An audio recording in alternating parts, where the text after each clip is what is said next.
Guys, talking to you again in front of this mirror because you'll see. Obviously, as you know, I'm not the most savvy person when it comes to technology. I hope you enjoyed the Chicago Bears win today. It was a great victory over the Detroit Lions, and Tigers and Bears. Oh my! Hey, I just wanted to kind of quickly go back over what we talked about last week in terms of controlled experiments.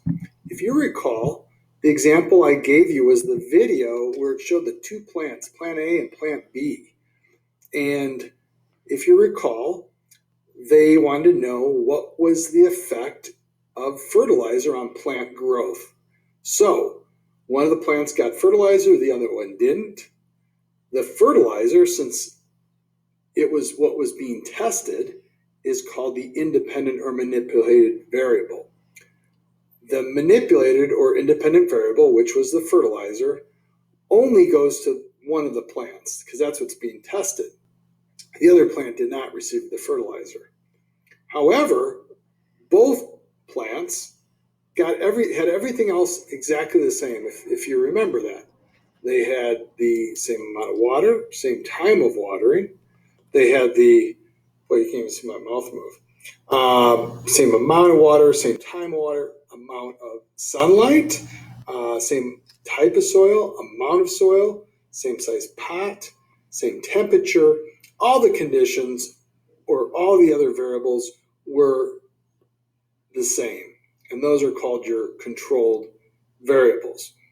Like I said before, the fertilizer was your studied or your tested or your manipulated or independent variable. And then what way we were able to see the effect of that fertilizer, doing that again, we measured plant growth, or they measured plant growth. So that was the dependent variable that depended on the independent variable, which was the fertilizer.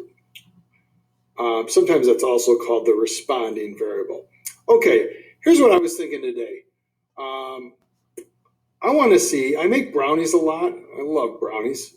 You heat them up and then you put ice cream on it and then it melts. Oh, it's to die for. Okay, but let me show you this. I'm going to come over here. So this is my kitchen.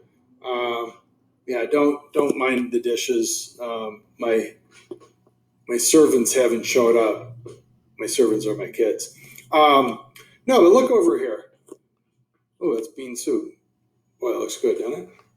All right, so I want to figure out if I change one thing, okay, in terms of my brownie mix. If I change one thing, will it change the moistness of the brownies? And this time, what I'm going to look at is the variable that I want to isolate or test is going to be the number of eggs. So here's what I'm going to have. I'm going to have two pans. So I'm going to have two pans and two bowls that I'm going to mix up these ingredients.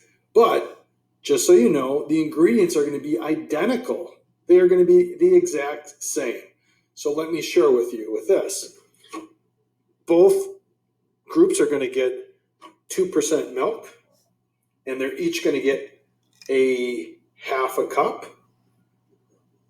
Both groups are going to get a quarter cup of canola oil, exactly the same. Same type of oil, same amount of oil. Same type of milk, same amount of milk. I'm going to take this brownie mix and I've got another one. I've got two of them, and I'll have two identical brownie mixes. If you look over here, I'm going to have my cage-free, free-range eggs, which I absolutely love. And I'm going to use the same type of egg, but the difference, here's the key. The difference is in one group, in one bowl, I'm going to add 2 eggs. But in the other bowl, I'm going to add 3 eggs. All right? If you look over here, there's my stove, my oven. I've got it preset to 350 degrees.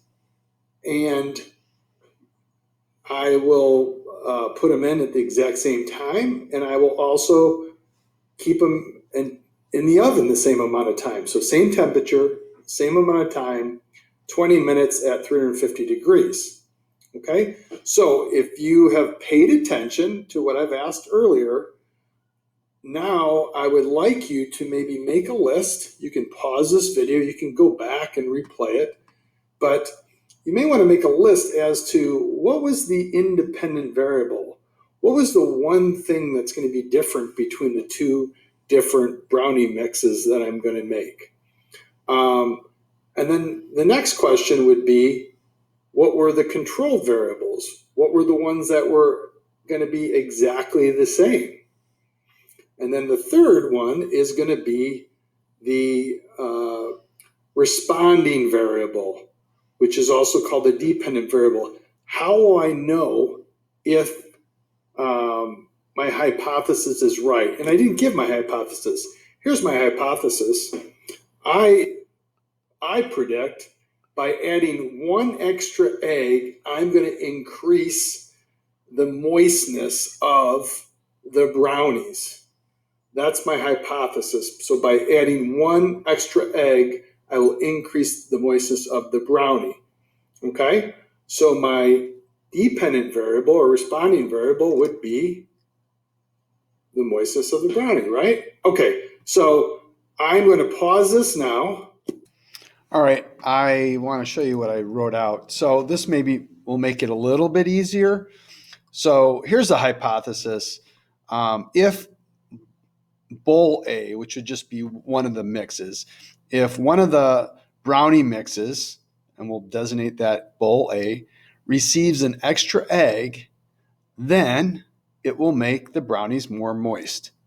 So that's my hypothesis. It's an if-then statement. And remember, with a hypothesis, it has to be testable. So can we test this? Yes, we can. And is it falsifiable? Meaning, is it possible that an extra egg will actually make the brownies less moist, more dry? Yes, that is a possibility. So that's a good hypothesis. If you look at the control variables, do you notice they're exactly the same? The brownie mix, they're canola oil. So I didn't use canola oil and coconut oil. Nope, they're all canola oil, the same amount, same milk, same type of milk, 2%, each getting half a cup. Oven temperature, the same, 350. Oven bake time, 20 minutes. Same type of eggs.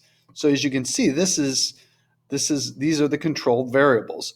Now we need to find out, what is the manipulated variable? Well, if you recall, the independent or manipulated variable, this is the one we're going to test. This is the one you're testing. There's only one. So you would only change one thing between the two groups. And the two groups are called the control group and the experimental group. The experimental group always receives the independent variable. So the independent variable is the number of eggs. Now, how do we find out if the number of eggs affects it? Well, that responding variable, meaning the moistness of the brownies, that's called the dependent variable. It depends on the independent variable. And they also, like I said, call it the responding variable. So as you can see, it's very critical that you only isolate one variable. You could not, if you would change, let's say you did this, let's say you added more oil and an extra egg, and the brownies were more moist. Well, how do you know which one it was? Was it the oil or was it the extra egg? You wouldn't know. That's the point. So you only change one thing at a time. And then I think to make this even probably more credible, what you could do is you could have several people tasting the brownies, and then they would not know which brownie was from which bowl. And so then you simply have them rate their brownie in terms of moistness from like 1 to 5. 1 not moist or dry, and 5 being moist.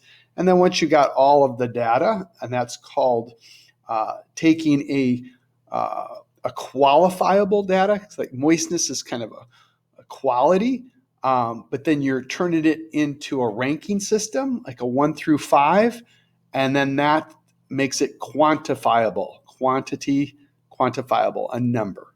Okay, hopefully that makes sense. Good luck.